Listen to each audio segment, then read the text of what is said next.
We've handled 450. Let's get to 250 highlights. And the championship was tight coming into Denver between RJ Hampshire and Levi Kitchen. Just 2 points separating these two star athletes in 250 West. These guys battled it out last year here, but starting next to each other. I love it. Levi getting a better jump out of the gate, but that was nice move by RJ Hampshire to tuck to the inside. It's going to get messed up here by Talon Hawkins, number 35. I won't say messed up, but it kind of put him behind. That was a nice save, but look at this hit.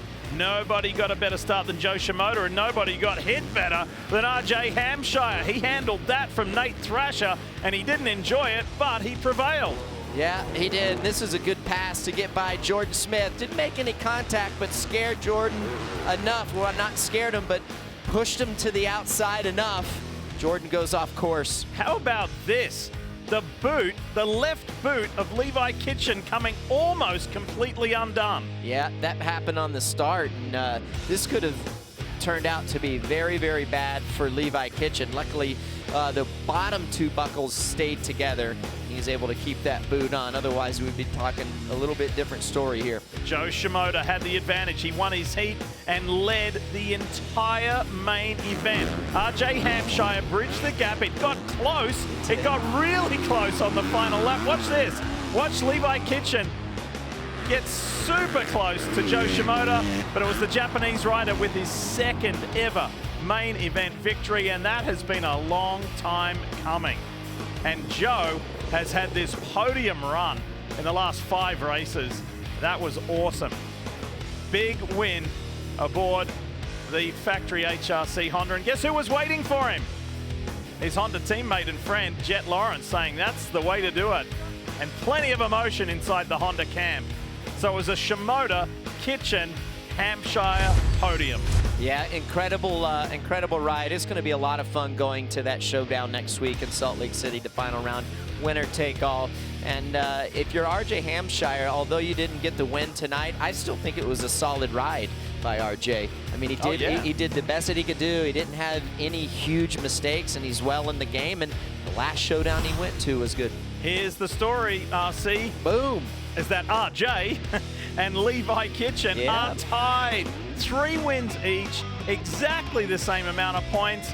It is going to be whoever finishes better is going to be the 250 West champ next week. Yeah, it's going to be very exciting. I can't wait to get to Salt Lake City, and then we get to watch the East 250 East riders as well, and a lot to look forward to.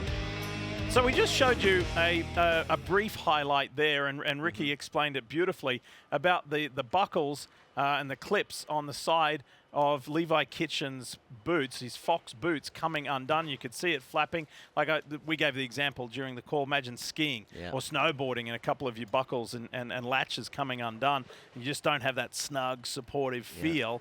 Well, Will Christien was able to catch up with Levi and get a reaction and find out more about that intriguing main event and that really odd occurrence. Levi, we got to talk about that race out there. A lot happened at the end, but something we didn't get to discuss earlier, so I want to talk to you now, was the boot. It was clearly completely open. Ricky noticed it, guessing it was done off the start there. How difficult was that to ride like that? I mean, at one point it was completely flapping open. You kind of had any support there at all?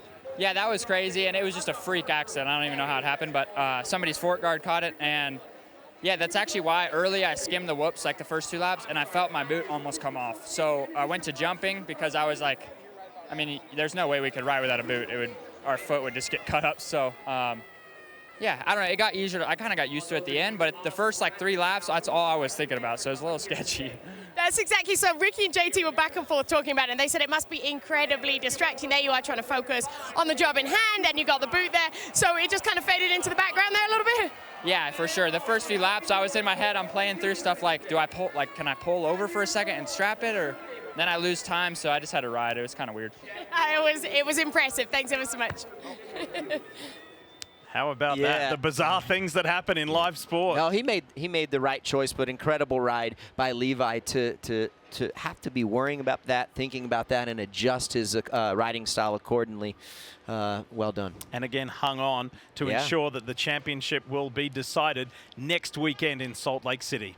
Hi folks, Leigh Diffey from NBC Sports here. If you truly enjoyed what you just watched, You can get more news, interviews, and highlights by subscribing to the Motorsports on NBC YouTube page. You can get it all, so go for it.